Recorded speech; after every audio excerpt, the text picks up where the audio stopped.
Deadline reports Captain Planet and the Planeteers' long-awaited live-action adaptation is getting a big boost and a major twist. In a competitive situation, Netflix has landed for development Captain Planet, a live-action series based on the cult animated show. Okay, that's all you need to know. The long-awaited Captain Planet live-action reboot is coming. Long-awaited. Does Matt Walsh not look at this stuff before he starts to record? Someone just hand him a paper and he's like, all right. And I guess that's all you need to know. All right. Did you want to maybe like leave out the stuff we didn't need to know? I don't know, man. By who exactly? I've never met anyone who's waiting for that. Have you? I will give him that. It's an odd choice of words. I don't think anyone's asking for all these different animated properties to be turned into live action, but that's just what's happening now. It's another way to reuse old IP. And of course, it's really capitalism and the profit motive that have brought us here. I feel like Matt maybe won't come to that realization, but let's see. But there is some poetry in it, I suppose, because in our decadent society, all we do is recycle stuff that already existed. Oh, there That's you all go. Hollywood's been doing for decades now. He can recognize that, but not that it's capitalism and the profit motive. So why not recycle a 90s cartoon about recycling? Captain Planet, I think, is instructive, though. I was thinking about this. Not instructive in the way that it intended to be, but instructive for anyone who imagines, as it seems some people do anyway, that the really sort of in-your-face woke propaganda started recently. And that is not the case at all. The millennial generation grew up on left-wing propaganda in a big way. That's why my generation turned out the way it did.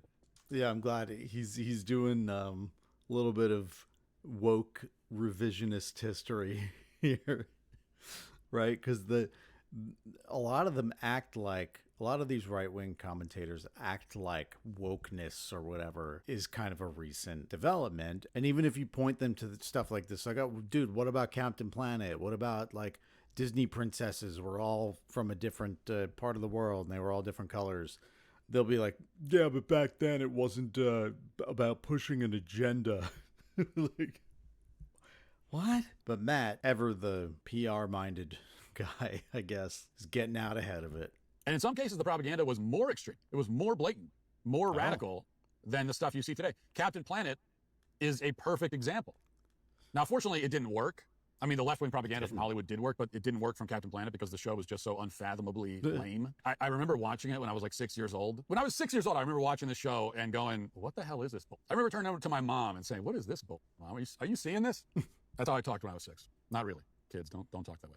Okay, that little bit of self-awareness and self-deprecating but also unrealistic but funny little aside about watching this as a kid, that really made me think, because sometimes I feel like Matt's trying to be a stand-up comedian and I'm like, dude, it's not working. But that moment made me think, you know what?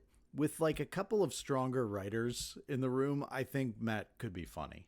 I think he could do it. But just to give you an idea, if this was before your time, and this is a clip that was going viral on X, and people were actually shocked that this is the kind of stuff that we were watching back in the day.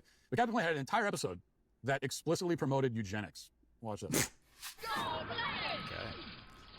Did you know the population of the world is now more than 5 billion?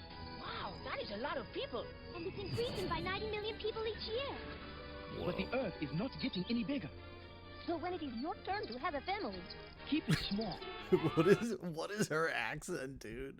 Was she Russian? Any bigger.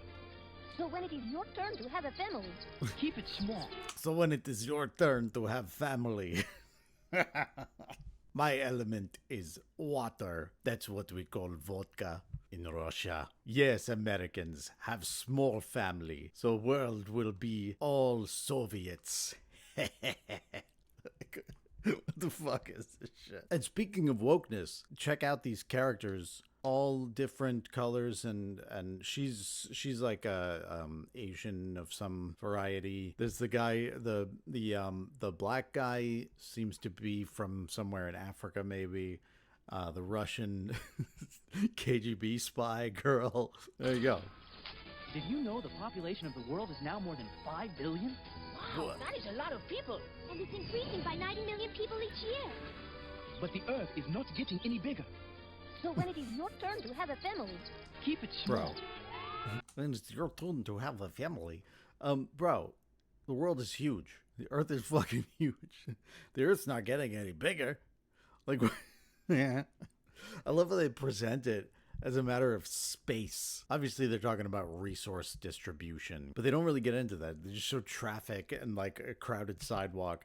And they're like, bro, this place is crowded. This place is too crowded, man. Like, what? There's so much of Earth. You idiot. You moron. You fool. You fool! The more people there are, the more pressure we put on our planet. So take it easy on our Earth and conserve what you can. Okay. So that was a message to an audience of children, right? There are too many people on Earth. It's bad to have a lot of kids. There are too many.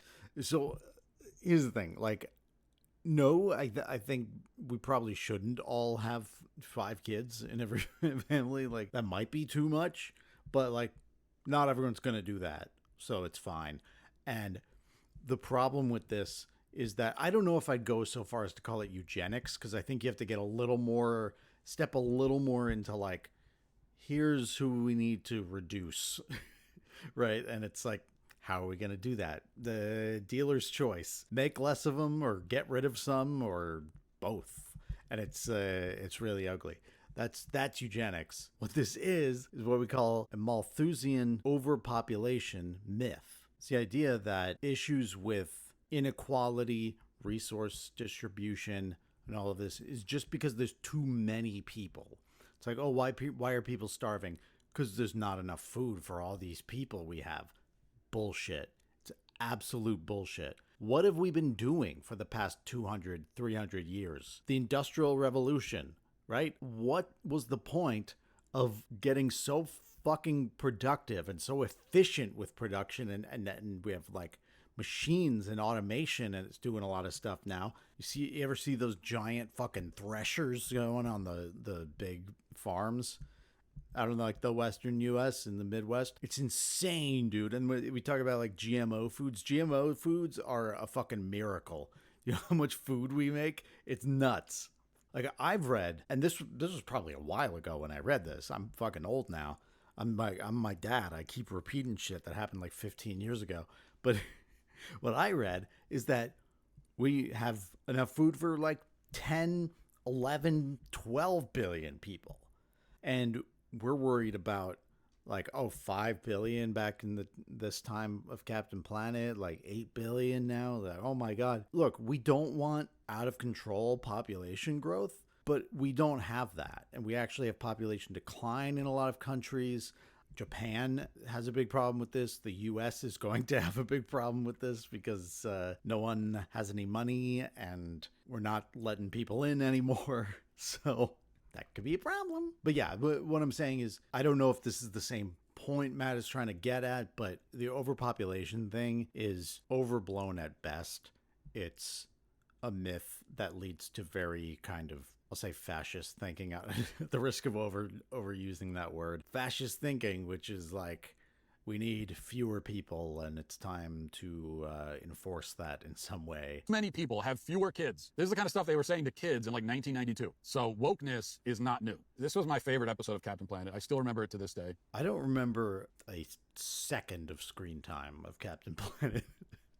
I know I watched it at least a few times, and I know I've since rewatched like the, fire, water, earth, heart, lightning. I don't know what the fuck. The whole like your powers combined on Captain Planet. I know I've seen that.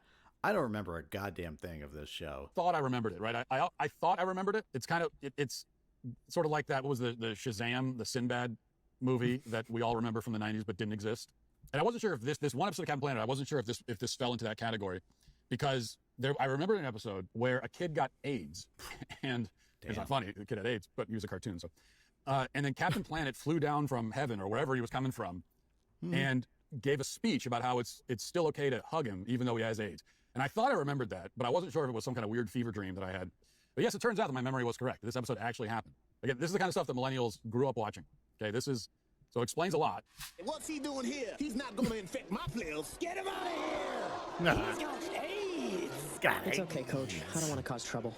Stay put, Todd. This is supposed to be a school, but I think these people need a little education about the HIV virus. May I have your attention, please? A lot of you are worried about AIDS, and there's a rat in your midst who's been spreading lies. Give him the facts, Coach. You can't get AIDS from casual contact. Hugging, touching, they're okay. You can use the same water fountain or eat in the same cafeteria. It's safe. You've been led astray by lies. Todd hasn't changed. That's right. He's the same kid who played his heart out for you right here on this court last week. Deal with the real people. Get the facts. Todd had any other disease, you'd be cheering him on. Do your own research. Yeah, if Todd had any other disease, you'd be cheering him on. If Todd had herpes, you'd all be applauding and saying, yay, herpes. If Todd had gonorrhea, you'd be throwing a parade right now. That is pretty ridiculous. I don't know why he said that. But yeah, if only it was that simple to just explain something medical to people. Oh, I get you. Yeah, I'll wear the mask. It's all good. But this is what Captain Planet did. He had godlike superpowers, and he was more powerful than Superman. But all he ever did was fly onto the scene and give a speech. That is very funny. Yeah, speaking of the explaining the medical condition, it's like this. It's very much a liberal fantasy. I'm saying liberal as in Democrats, as in not the left. Not no socialists who are approaching problems from a materialist analysis. This is liberal fantasy that just explaining shit, explaining to people, giving them a lecture is gonna save the day. It's like the West Wing for babies. There was a lot of this kind of stuff for my generation growing up, like AIDS content. There was a ton of AIDS-related content for kids. I can remember being in health class in like 5th grade and having a whole subject. It was like a whole course on AIDS. Yeah, bro, because they didn't want you to A, be weird to kids with AIDS, and B, get AIDS. You fucking idiot. He's talking about like the early 90s or the late 80s. That's like right in the midst or maybe right after the apex of the AIDS crisis. Yeah, they didn't want you to get fucking AIDS, dude. And meanwhile, of course, no one in this class has to worry about this. Like, if you're not using intravenous drugs and you're not engaging in homosexual activity, you're not going to get AIDS. There were no gay kids in your school. First of all, you can get AIDS from straight sex. You fucking weirdo. What is it about gay sex? There was an idea that like gay people were more promiscuous back then. Maybe that was true. I don't know. I imagine if you can't legally get married, you often culturally can't really reveal yourself without putting yourself in danger. You're going to be in underground situations where, yeah, you're probably going to have more sex partners than the average person. So maybe that's part of it. But what is it about gay sex that you think is so much more conducive to spreading AIDS or HIV? Is it oral? Is it anal? Because you can do those things with girls, Matt. You can do those things with ladies. And believe it or not, the vagina can also spread AIDS or have AIDS spread to it. So I don't know what you're confused about, but yeah, bro, your teachers, again, didn't want you to be an asshole to people with AIDS, and they didn't want you to get AIDS. They wanted you to know what it was so that you'd say, oh, that sucks. I'll put the condom on. All right? But they didn't want to tell you that. So they wanted to tell you it was an equal opportunity disease. And I honestly believe that's the start. Then COVID happens, There it is.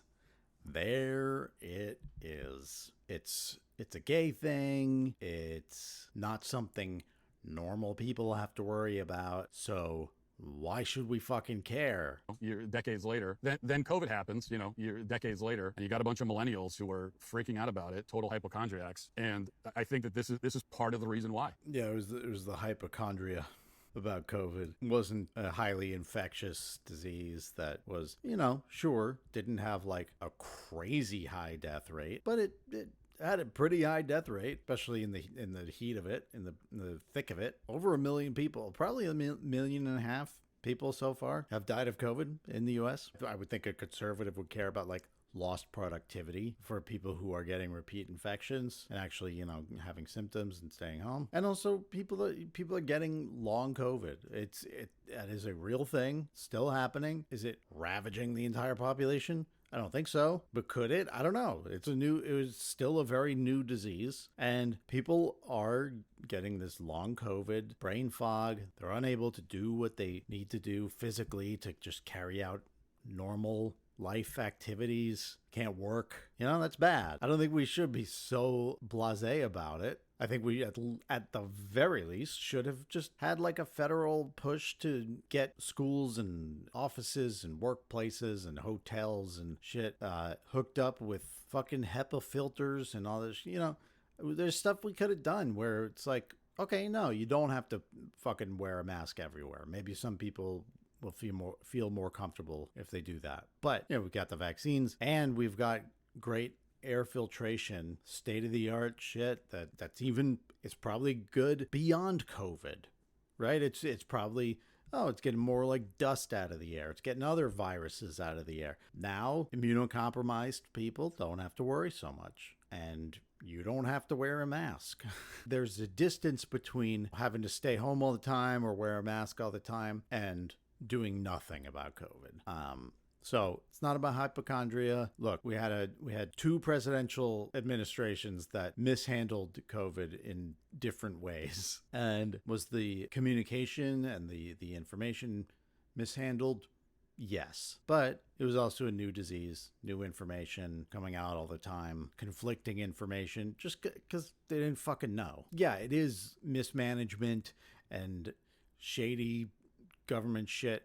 Yeah, of course. But yeah, sometimes it is just like, this is a mess and human beings are in charge instead of like enlightened fucking bodhisattvas. I don't know what I'm talking about anymore. Let's finish this up. Is that a lot of millennials grew up being told that about all these horrific diseases, and we were told that anyone can get them. Yeah. It doesn't matter what kind of lifestyle you lead. Yeah. And it turned everyone a bunch of panicked hypochondriacs, all because of Captain Planet. Would you like to see what else I have to say? Were we not supposed to spread information about new knowledge? We've been doing research on diseases for fucking decades, and now we know how to prevent them more. So we're going to teach kids so that the next generation doesn't have as many fucking diseases and shit floating around.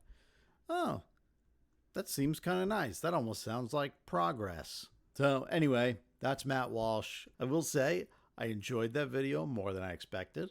I think Matt Walsh and I had a little bit of overlap. The fundamentals are not going to be the same between he and I'll just say that much. But yeah, we can both agree that Captain Planet is some liberal hogwash. So looking forward to that live action Captain Planet. Maybe we'll talk about that when it comes. All right. Thanks for watching. You can help us out on Patreon. You can go to buymeacoffee.com/radicalizeme. You can give us a couple bucks here and there if you don't want to commit to a monthly thing. You can like, comment, and subscribe on this video. That's one of the best things you can do. So there you have it. Thanks for watching. See you next time. Bye now.